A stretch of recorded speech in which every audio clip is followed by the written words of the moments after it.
Sir ನನ್ನ question Daali ಸರ್ಗೆ. ಡಾಲಿ ಮತ್ತೆ ಚಿಟ್ಟೆ ಅನ್ನೋದು ಇಡೀ ಕರ್ನಾಟಕಕ್ಕೆ ಫೇಮಸ್ ಫ್ರೆಂಡ್ಶಿಪ್ಪು. ಈಗ ನೀವಿಬ್ರು ಒಟ್ಟಿಗೆ ತೆರೆ ಮೇಲೆ ಬರ್ತಿದ್ದೀರಾ, ಸೊ ಏನಾದ್ರು ಕಾಂಪಿಟೇಷನ್ ಅಂತ ಏನಾದ್ರು ಇದೆಯಾ?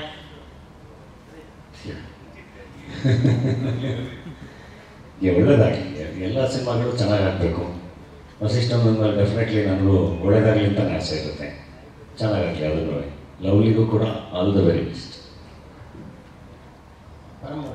ಈಗ ರಿಯಾಲಿಟಿ ಶೋ ಮತ್ತು ಒಂದಷ್ಟು ಸೀರಿಯಲ್ಗಳು ವಾಹಿನಿಗಳು ಸಿನಿಮಾ ಮಾಡಬೇಕಾದ್ರೆ ಯಾಕಂದ್ರೆ ಅಲ್ಲಿ ಒಂದು ಜಡ್ಜ್ಮೆಂಟ್ ಇತ್ತು.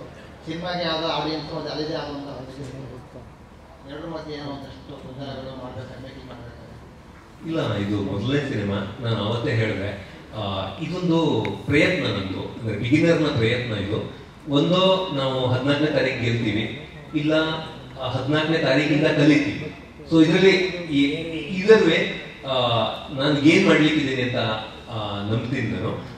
ನನಗೆ ಅಂದರೆ ರಿಯಾಲಿಟಿ ಶೋದ ವ್ಯೂವರ್ಗಳೇನು, ಸೀರಿಯಲ್ನ ವ್ಯೂವರ್ಗಳೇನು, ಅದು ಒಂದೇ ದಿನ ಅದು ಅರ್ಥ ಆಗಿರಲಿಲ್ಲ. ಇವತ್ತಿಗೂ ಫುಲ್ ಆಗಿ ಅರ್ಥ ಆಗಿದೆ ಅಂತ ನಾನು ಹೇಳಲಾರೆ.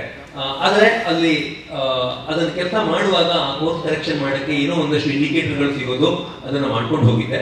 ಅದೇ ತರ ಸಿನಿಮಾ ಅಂತ ಬಂದಾಗ ಈ ತರದ ಕಂಟೆಂಟ್ ಅನ್ನ ಜನ ಇಷ್ಟಪಡ್ಬೋದು ಅಂತ ಅಂದ್ಕೊಂಡು ಈ ಕಥೆಯನ್ನ ಮಾಡಿದೀವಿ.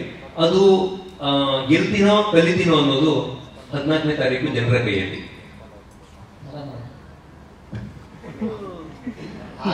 ಸುಮ್ಮನೆ ಹೇಳ್ಬಿಟ್ಟಿದ್ದು ನನಗೆ ಪ್ರಶ್ನೆ. ಆಯ್ತು ಹೇಳಿ.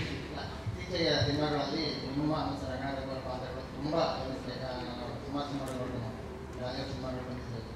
ಈ ಪಾತ್ರ ನಿಮ್ಮ ಪಾತ್ರ ಪಿಕ್ಚರ್ ನೋಡು 14ನೇ ತಾರೀಕು ಥಿಯೇಟರ್ ಪರ್ಸನಲ್. ಓಕೆನಾ? ಪಿಕ್ಚರ್ ನೋಡು.